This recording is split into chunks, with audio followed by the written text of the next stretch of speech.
how to create an account on Crunchyroll in mobile.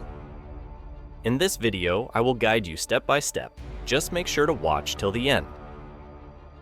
First of all, open up your Google Play Store app if you are using an Android device or an App Store if you are using an iOS. Then install Crunchyroll application from here.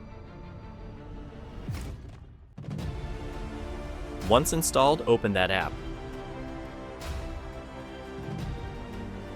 As we are creating a new account, so I will click here. First, enter your email address on which you want to create your account. Second, enter your password for your account. Check this box and press on Create Account. Skip for now. Set up profiles. To further use this account, we need to verify our email. So I will go to my mailbox and will confirm my email address.